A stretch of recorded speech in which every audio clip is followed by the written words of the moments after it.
Abortion, abortion, abortion. This is António speaking. Today we're going to talk about abortion. And the reason why I came to you today with this subject, it is because of a lady I saw this week. And how guilty she felt because of an abortion she performed 15, 16 years ago. Look, before I get into the whole explanation, or should I say, my point of view, that is beyond my point of view, which is, look, a lot of meditation, contemplation, and feeling, searching for the truth, or at least close to the truth. If I am here today, it is because I chose to be here today, and not because my father and my mother had a sexual relationship, or by accident, or by intention, they made a child. Think about it. Do you really know how to make a child? Well, I don't. And nobody does. The woman gets pregnant. So she thinks, not sure. And then she goes to the pharmacy and buys this whatever to check if it's positive or negative. And then let's say it's positive. She is pregnant. And then you ask her, is it a boy or a girl? And she's going to look at you kind of strange. And why does she look at you kind of strange? Because we don't know if it's a boy or a girl. Nobody knows. Which is to say that it's not you who's making that child. And let's say that the child is born. That automatically tells us that there's a contract, a sacred contract between that soul that was born and the mother and the father and everybody else. However, if she committed, so to speak, abortion, there will be no birth. Because it wasn't supposed to be. I can tell you this, when a soul has a sacred contract with someone that will serve as a door to come in, no matter what you do, it will happen. Because that fetus has a spirit. And automatically, if it has a spirit, it has protection beyond your understanding and mine. So no matter what happens, it will come to be. So if you committed, or if you performed, or if you did an abortion, see, let's start by if that happened, it's because it was meant to happen. It was an option within your destiny, within your journey here. And not killing another soul, like so many try to make us believe that. So, if you have any guilt towards an abortion, please remove that from your energy field. It's bullshit. Sorry for the expression. And we have to break free from these how do you call it? I don't want to say social pressure, but again, BS all the way. From religion, that they have no clue what they're talking about. And many abortions from a few years I wouldn't say 100, but at least, I don't know, 30 years. These past 30 years that we talk about it so much. Maybe there's a reason why. You see, the Trinity, the Father, the Son, and the Holy Spirit. Where's the woman? Okay, think about it. The Father, the Son, and the Holy Spirit. What the hell is that? What does that mean? Think about it. No, I'm not the messenger from the devil. Please, remove that from your head and get into your heart. Think about it. The Father, the Son, and the Holy Spirit. What does that mean to you? Well, to me it means nothing. So we have, in reality, we have the Father, I'll tell you later, and that's what you have. So in reality, the Father is the one, or the penis, if you want to put it that way. And then there's the Mother, which is the infinite. We can call it a vagina. That's the Mother and the Son. Father, Mother, Son. The Trinity. Get it? So, any religion you think about, and no matter how modernized it got, they suppress the feminine energy. Why? Ask yourself why. I know why, and I'm going to share those news or that information with you without any pretension. Because as soon as I share it with you, you'll know it's true. But maybe now you don't know why. Why do they suppress or put the woman as very low? What kind of life comes out of the Father, the Son, and the Holy Spirit? Think about it. Okay. So yes, we have the penis, we have the vagina, which is the zero. You see, the woman, the feminine energy, is what makes infinity.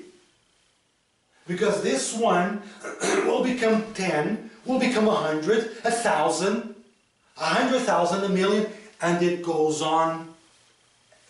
It's infinite. Okay? Now, I promised you, I tell you why they suppressed the feminine energy. There is 1, 2, and 3.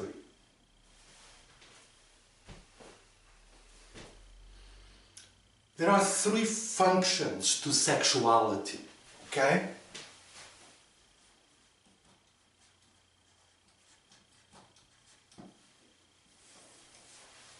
Three functions. Number 1, procreation. Procreation. So the woman gets raped and she falls pregnant in 10 seconds. For number 1, the masculine orgasm is necessary. Totally necessary. So, but not the feminine orgasm. It's not necessary. Number 1. And those in control, those in charge, don't want you to get to number 2 or number 3. And number 2 or number 3, that's where the feminine energy comes in. And when the feminine energy comes in, there's a red light. Danger, danger, danger. Danger to those who control you. Okay, so let's see what they are. So we know that the male orgasm is necessary for procreation. And then as we analyze, we come to the conclusion that the feminine orgasm has absolutely no reason to be. No mechanic reason to be. Really? Okay. Indeed, no mechanic. A woman doesn't need to have an orgasm at all to get pregnant. We know that. Now, we did talk about the the father, and the son. I did say this could be thought of as the penis. And when it enters the vagina, it produces life. It produces life. Infinite. Now we move to number 2. Number 2 is healing. Healing. When the man and the woman in love, in appreciation, touching, caring, their auras blend, raising them to a very, very high frequency. And I don't know if you ever experienced this, but if you're a man, and if you have an orgasm when your woman is having an orgasm, I guarantee you that your orgasm is not the same. You reach levels of, not understood by your physical brain. So when I say healing, that is the first present from the feminine energy to you and to her. The man and the woman in a ball of energy, they reach a frequency so high that aligns your chakras. But love has to be included. Appreciation, respect.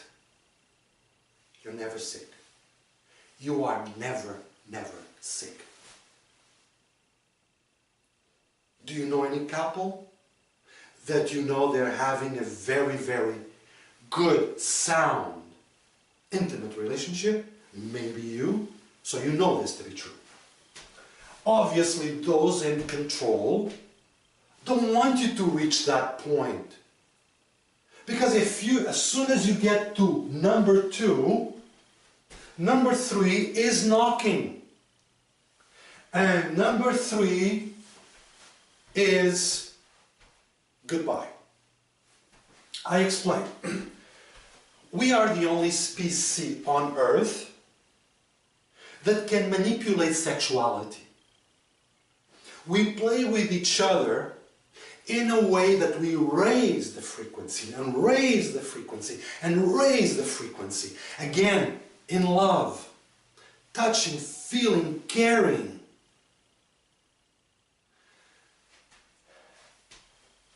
Number 3 is cosmic contact. Cosmic contact. Which means the man and the woman, through the manipulation I spoke about, they reach a level so high, and again, that's because of the feminine energy. The female orgasm is a door to higher frequencies, two realities very different from the one we live in. And when you come down, when they come down, they know they're free. Because they have touched God, the source, and they're free. Those people do not walk the same way. Those people don't talk the same way. And they don't live the same way. And there's no judgment. Because they are connected to the source. They discover it. Obviously, those people are no longer religious or follow politics in any rigid way. Now, why I spoke about the 3 levels of sexuality is to tell you that many abortions, you see, I'm not saying it's done consciously, because the act is being, it's more of a collective experience where the woman is saying out loud, I own my body. I decide. You see, they have absolutely no contract with any other soul at that moment. So you commit abortion, but there was no spirit for that fetus. It's like a car, but there's no driver for the car. It will never move. So it's a way for women to tell us, enough, enough, enough, enough. I own my body and I decide. Now you're welcome to join me or take the front or back door. So if you feel guilty because of an abortion, please, please, just dust it off. Dust it off. Forget it. It doesn't work that way. Okay? Victim and guilt should be put away once and for all. Okay? I hope this brings peace to you if you are one that did an abortion last week, 10 years ago. You see, it's not an opinion. I don't really base myself on a just momentary opinion. I don't. I search. And even though I use the outside many times to search, then I bring it within so that I feel it. How does it feel? Does this feel right? Does this feel to be true? And when you go like that, you don't go to the heart itself. You go to your heart connection to the source. This is why it's written everywhere. Ask and you shall receive. I don't, for the rest of my walk on this planet, I will never embrace guilt or victim. That's not light. It's not light. And it's not love. Okay? It's a social conditioning telling you that this is it and that it's not. The truth lies within. So go within. And again, before I leave you, if it happened, it's because it was an option to happen. Whatever is not meant to happen will never happen. It's just like a person you're not meant to meet. You'll never meet that person. Get it? So, breathe and let go. Okay? Thank you.